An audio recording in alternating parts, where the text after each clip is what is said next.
Happy Sunday, everybody. It's time for another edition of the Hog Hoops Report. He is Kevin McPherson. I am Courtney Mims. And Kevin, Thanksgiving, man. I thought I was going to be happy. I thought I was going to, it's so exciting. We're eating a turkey. Then we get to watch the Hogs play at 3. And I was disappointed. So I know Illinois is a good team, but Arkansas falling to them 90-77, the final score in that one. They went to Kansas City to play them. You know, Kevin, there's a lot of things that we could scrutinize in this game, but the biggest and most baffling thing to me has to be the fact that we sat there and listened to Coach Coleman earlier in the week say, look, I know Illinois, right? I worked with Brad Underwood. I know his tips and his tricks, right? I know his ins and outs. And he said, they're going to take a lot of threes. They're going to. What we want to do is limit those opportunities. We don't want them going into a ball game and taking 30 threes, right? He said that. That was their game plan. Okay. Well, what did they do? They shot a lot of threes, 31 threes. And then, you connect with 15 of them. But by that time, you're not doing what you said you were going to do. I mean, it was just frustrating to watch that go down. I'm assuming that was part of your takeaways there. Well, it was a high volume 3-point shooting team. Takes a lot. The percentage wasn't near what they were able to make. And you can game plan all you want. You may know that, but Arkansas struggles. This was a top 10 rated defensive team coming in, by the way, according to KenPom, Arkansas. And you give up 90 points. So you got exposed. But I think the other thing is, despite being a top 10 rated defense, I've seen Arkansas really struggling with paint, physicality. And sometimes when you really start looking at it, it's not just the paint. It actually, some of that stuff spreads everywhere. Part of it's the pick and roll coverage and the two-man game coverage on high ball screens. Arkansas really struggles with that. So if you've got a team that's going to take a lot of threes, they're going to find your weaknesses defensively where you're not good at, and they're going to exploit that. There's more than one way to get three-point shots. You can do it with great ball movement. Sometimes it's just reads. And if you've got guys used to taking a lot, you've got guys that think they're going to make them. And this was a game where Illinois made shots. They got a lot of open shots, but they took some deep shots that they made where Arkansas was in reasonable proximity, a lot of wide open looks with their big man because of Arkansas's difficulty dealing in that high screen two-man game. The wrong twin was hitting threes in this one. By the time the Big Z version of it started hitting his, it was over. The game was kind of out of reach. And I'll say this, look, Arkansas's 5-0 against mid-major teams all at home, and they've had struggle points in those games where the game was close midpoint of second half. If that's not concerning enough, it should be. What's concerning is, even though it's still early in the season, you've played two high major teams on neutral sites. You didn't lead for 1 minute in either one of those games, not a second. But on the positive side of that is, there were reasons to think Arkansas was going to get ran out of the gym in both of those games. Against Baylor, they made it respectable and gave themselves a chance to win, even though they never led. That they were in a reasonable range, lost by 5, had tied the game late, would get behind 10, 11, 13, then come back and tie it or get within 2. This game wasn't quite like that. Once they were down double digits, they were never able to get closer than 9 points. So they could never put the kind of pressure on Illinois in a game situation where they're down, where their lead's been knocked down to a 2 or 1 possession game. It was always 9 points, at best a 3 possession lead, and usually more than that. So you can never put the kind of pressure on that team to maybe they start missing some threes or they start getting out of character a little bit of what was working. So that's part of it. But I think Arkansas defensively, a lot of that goodwill built up with that top 10 rated defense, according to KenPom, didn't take into account in this game. Illinois didn't care about all that. They played their game, and I thought Arkansas was on its heels from the opening. They got down early. It was 11-0. And a lot of times when you get behind, you can catch up by being able to make threes. What is Arkansas? Arkansas, that's not their strength. And it's probably a weakness when they're having to play from behind. It puts more added pressure on making some of those shots. And so Arkansas is not a team used to taking a lot of threes. Throw out the game before against Maryland Eastern Shore when Arkansas took 34 and made a good share. Everybody's clobbering that team that has a pulse. Look at the whole season so far. That's not Arkansas's game. They were playing from behind. And I think Illinois was, I mean, I was told by a Division I assistant coach the night before that it played against both of these teams. Illinois is the better team. He was right. We went back and reviewed notes after that game later in the weekend, and pretty much everything we talked about is how it played out. I mean, you're not wrong there. I mean, what I saw in that game, there was Illinois was the better team. I mean, just point blank. It's kind of crazy to think about, though. I mean, we talk about the rankings and this team coming into the season. You know, part of it, and I've said this before, and I know you've talked about this too, is that one of the struggles of this team early on was that they weren't healthy and that they were getting healthy and that they needed these guys to be healthy, because what were they not able to do is really scrimmage and practice and do 5-on-5 stuff and situational basketball. And so they weren't able to do that. So they're getting that kind of practice in live game situations. And so I think, is there some of that they're still dealing with? Are they still I mean, Jonas Adu, I know he played in the Illinois game, but to me, doesn't look 100% healthy. You know, I still think Nelly's getting to being 100% healthy. Still think there's some lingering issues with maybe that wrist. I'm just wondering where your thoughts are, Kevin, on will we see a different team when they're 100%? Are they, or do you think they're getting there? I mean, what are your thoughts on that? Yeah, I think they'll improve. And I think part of it's getting all hands on deck. Look, we said, identified back in the summer when Calipari identified this new philosophy, hey, we're only really going to go 8 or 9 deep. I'm not going to coach other players so they can transfer somewhere else. The problem with that is any attrition due to injuries, which we see for not just at Arkansas, it's been like that annually at Arkansas. It's like that all over college basketball. You're seeing more and more teams having to play through injuries and guys out for various reasons. So you were always going to have a problem there if you had any attrition, especially on the front line, where Arkansas's had most of its injury problems. So this is not a surprise. And yes, I think Arkansas getting healthier, being able to practice more guys against each other and not just GAs, all these things will matter. But that falls back on how you prepared your roster too. So even though, well, it's what the situation you have to live with it now, why talk about what didn't happen in the past? It's only to say this was a foreseeable problem.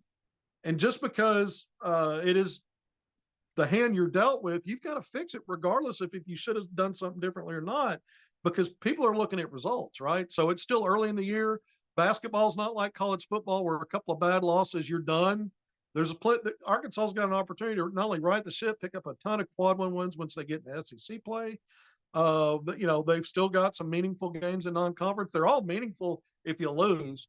But I think Arkansas can start winning maybe some of these neutral site games against high majors. They're going to have a great opportunity on Tuesday. We're about to talk about that.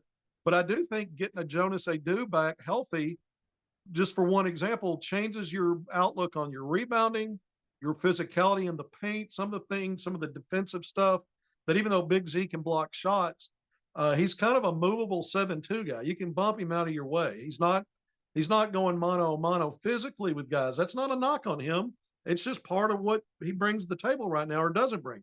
Adu will help fix some of that.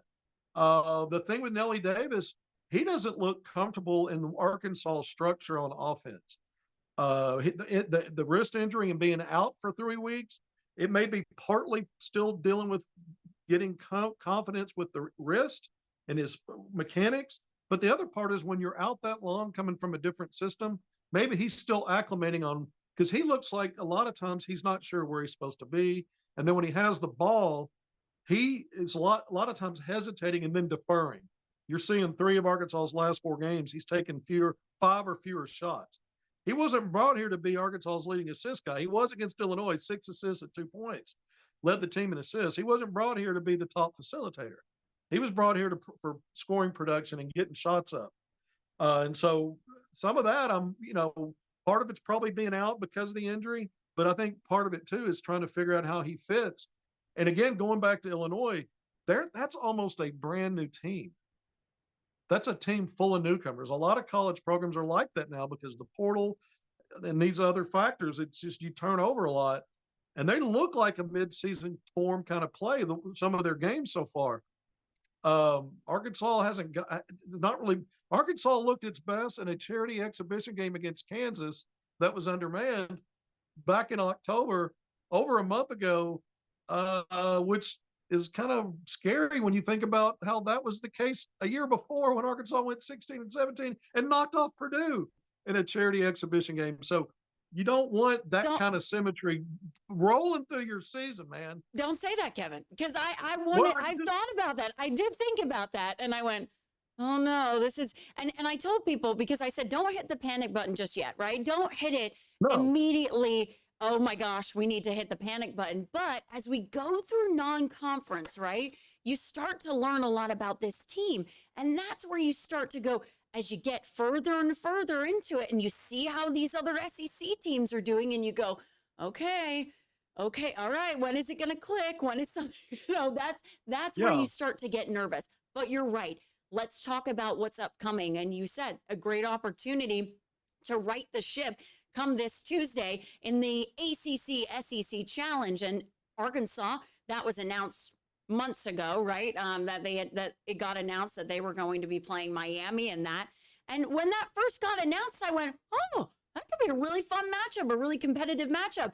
Now I'm going, Arkansas needs to win this ball game because you look at where Miami is. They're 3-4 on the season. All those 4 losses coming in a row in a tournament that they just played in the Charleston, I believe it's called the Charleston Classic or the Charleston Classic. And 4 losses, right? And so I'm just going to go over to the schedule here just to make sure I have the losses correct here. They lost to Drake.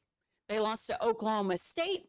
They lost to VCU, and their most recent loss was this past Saturday to Charleston Southern. Again, 4 losses in a row.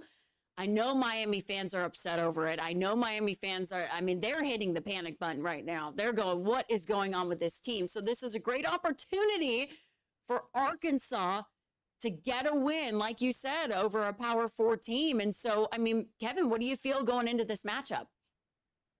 Well, I think Arkansas's, the fact that they didn't lead in any of these 2 games away from home, but they didn't, they played hard and battled. And people can point to that and say, well, you played hard, but you're still a loser. I think there's something you can build on from that. The fact that Arkansas maintained contact. You gave up 90 points against Illinois. You were down double digits most of the game. Illinois was the better team and in control, but you maybe could have gotten blown out on a night when they made 15 3-pointers and shot nearly 50% from the field. And it wasn't that brutally ugly. I say that to say that you can go into this game now, having gone through that experience, a team that's lost 4 in a row. And if you apply the same metric, we're going to keep the foot on the pedal. We're going to make some mistakes. We'll have to learn through some of that. But I think it actually gives you a chance to win on a true road game, even given you're 0-2 in just neutral site games. I think you can go into a true road environment, and you may not be beautiful. You may not lead throughout, but I think a team that's lost 4 games is not the same as a Baylor or an Illinois right now. And so I think if you have, even if you're down a little bit and you keep that, you stay within striking distance, I think you can give yourself a chance, even if the game's close, in the end to win it. So I think Arkansas's got a chance to pick up that first away from home. Of course they have a chance, but I think their chances are better. Let's put it that way against this team. Maybe they were in the previous 2. I think so as well, Kevin. And again, I just think for the team's confidence to go in there, get a win, it's kind of like you said, it rights the ship a little bit. And, after I know they don't want to lose. They don't. And I know after that Illinois loss, they all felt that. They were like, okay, we've got to get back on track, so to speak. Not that it was completely derailed there by Illinois, but again, it's just about getting that confidence going into the rest of the non-conference slate. And then you have to look at what's coming up, right? They have another matchup in between these 2 games, but then they go to Madison Square Garden and face Michigan. Again, another opportunity to kind of say, you know what? We're going to go into this atmosphere and we're going to be competitive and get a win. So I'd like to see what they do throughout the rest of December and see where they're at going into SEC play. That's always how I felt about this team is the non-conference schedule is going to tell us quite a bit about where they're at. And SEC tournament play, the SEC slate is not going to be easy. We have seen the talent that is in this conference. Oh my goodness. That is, I mean, they all Yeah. know that. Every coach knows that. So Well, these it's games you're seeing a lot of success with SEC teams in these Feast Week tournaments and events. Mhm.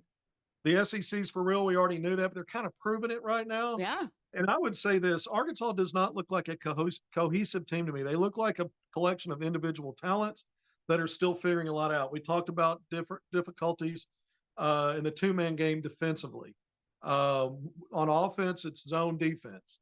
Arkansas has stretches where it looks kind of like a gelled unit, and then long stretches where they don't. They haven't been good typically on the offensive glass. Transitions and living off live ball turnovers has been their strength, but there's only so much of that you're going to get in a game. So just even this Miami game, losing 4 in a row, just how Arkansas's played, I see that as a tight game. I don't see that as, oh, this is easy pickings. It's a true road environment. You're still figuring out who you are. But I just think the fact that Arkansas against better teams that they lost to, the fact that they stayed attached one way or another, they kind of willed themselves into not just getting, one of these embarrassing losses. I know that's saying that's a low bar, but I think that may be something to build on as they do start to figure out who they are, get guys back healthy. So I spent a lot of time on that to say there are silver linings. If you had anything to be thankful for on Thanksgiving Day, it's maybe that. It's maybe seeing a freshman like Billy Richmond and what he's bringing to the table. Adu Thero, I mean, at some point in time, it's probably, you want more from your offense than him just putting his head down and willing his way to the basket or the free throw line.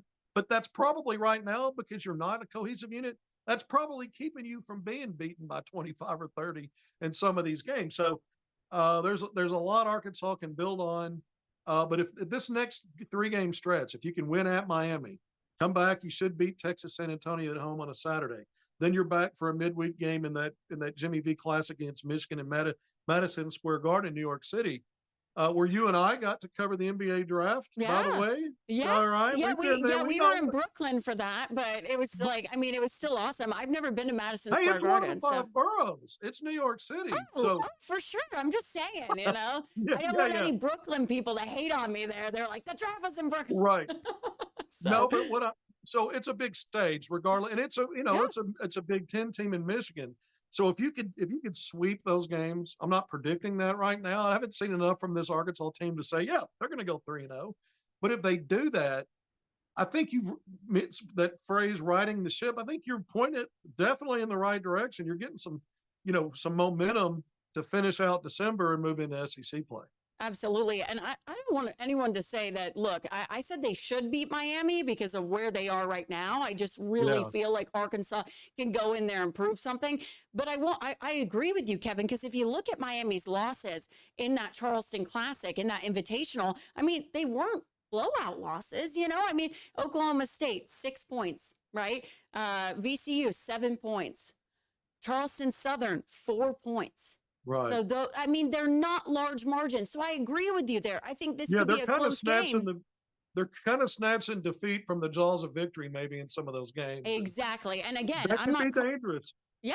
And I'm not claiming I've watched all of these games. Again, Yeah. we've been dealing with football and I've been, watching games when I can. So again, if you probably went back and watched the tape, you'd be able to identify, okay, well, actually, they did this and this and this. So I don't think it's going to be a blowout, but I do believe with where Miami is, they've got to go in there, get some confidence and get a win. I mean, that would be big. Like you said, a true road win. You go there. I mean, I'm sure the environment is still going to be exciting. I hope Miami fans haven't completely checked out of their basketball program just yet. Wow. So I hope that it's an exciting environment and those guys can go, okay, we're gonna go out there, battle, and get a win. All right, we're almost running out of time, Kevin. Give us a quick recruiting update. I know you have some recruiting intel to give us on a visit coming up, right? Well, it's happening today, and class of 2025, Muhammad Silla, a 6'10", 240-pound center at Bella Vista Prep in Arizona. He's a native of Dakar. Arkansas coaches started watching him. They spent some time seeing him in person back in July. Now, when they were at Kentucky prior, they may have seen him or heard of him before that. But two of the recruiting services having ranked, two don't. but On3 Sports has him ranked the 13th best player in the class of 2025. They've got him rated as a 4-star, but the 13th overall player. 247 Sports has him ranked 30th, also a 4-star. He's visiting today. He's a guy that's visited Arizona State, Oregon, Kansas, Georgia Tech. So he's kind of got those as the 5 teams that are really on him the most. So I knew back in the summer, I think it was July, Arkansas was at a camp, the NCAA college basketball camp, where he was one of the outstanding performers during that 3 or 4 day event. So I knew they had been there, but it had been really quiet on that front. I'd never seen a public offer or that Calipari, once the recruiting visit period opened up back in September, early September, that he'd even been out to see him. It doesn't mean that those things didn't happen. They just weren't publicly reported. Well, Arkansas is bringing him in for a Sunday visit with a road game in 2 days at Miami, which means they'll at least be traveling by tomorrow. So this is interesting because you didn't bring him in on a weekend where you're hosting a game and it's kind of at the end of the weekend. So just thinking about that and thinking about the recency of the early signing period, I'm starting to wonder, is this a player that maybe, just maybe, they've already signed to a financial aid agreement and didn't put it out there because they didn't want the optics of he hadn't been on campus yet, get him on campus. Or is it a situation, another possibility? I have no intel on this. Could he be someone that's approaching maybe an early graduation where he could go ahead and enroll at semester? Then you could redshirt him or use him on a team because you don't have enough frontline depth. These are things we don't know, because the other alternative is you're going to have to wait to the spring to sign him. But I've got a source telling me they think he may be nearing a decision, and they think Arkansas is in the driver's seat. Kansas, he did visit Kansas in late October. I'm told that Kansas moved in another direction because of how it wanted to use its NIL money and focus it more on portal. This is a source, and that Arkansas is likely the leader, and this could be coming close to a decision. Could it be a decision, like I said, potentially that's already been made and he signed during that week-long early period? Remember, Chris Sinak Jr. publicly committed to Houston last week. The early period had already ended the week before, but he'd already signed and had it certified. It was just when he made the announcement, they kept it quiet because Houston, the program, including Kelvin Sampson, commented publicly about his commitment. You can't do that without a certified, signed financial aid agreement. Now, it used to be a letter of intent. So that's how you knew he had actually already signed. Could this be another one of those? And then the thought is, well, why would he do that before visiting? It's happened before. Keon Minifield Jr. in Eric Melsman's last recruiting class committed to Arkansas before he ever visited, before he ever took his visit. A lot of the transfer portal guys will commit to a school, sign a financial aid agreement off a Zoom meeting and a Zoom tour of a campus. They do it before, and then they'll visit later. That happened with Arkansas as well. So it is possible. I'm not saying that is what's happened, but I'm wondering with this timing and cramming this visit in on a Sunday when you're about to travel, if maybe it's something like that. We're going to maybe find out. We'll see if an announcement's made soon. Maybe he's not signed and doesn't know what he's going to do, and it takes a while, and it would be the spring. I don't know, but I am told Arkansas is the leader, coming from what I consider a good source. We'll see. Very interesting timing, Kevin. I appreciate you for going down all those avenues with us, because I also, when you said someone was visiting, I was like, wait, right now? What? What's going on? That's crazy. So I'm sure you'll keep us updated on what happens there. And as always, you can follow Kevin over on Twitter. He has the latest there at AR Hoop Scoop. And you also post everything on hogville.net, on knwa.com. So again, if you want any of the latest recruiting news, you go to Kevin. I know I can always search you up on Twitter, Kevin. You have the latest over there, always. So we appreciate you for that. That's going to do it for this week's Hog Hoops Report. We'll see you next Sunday for more.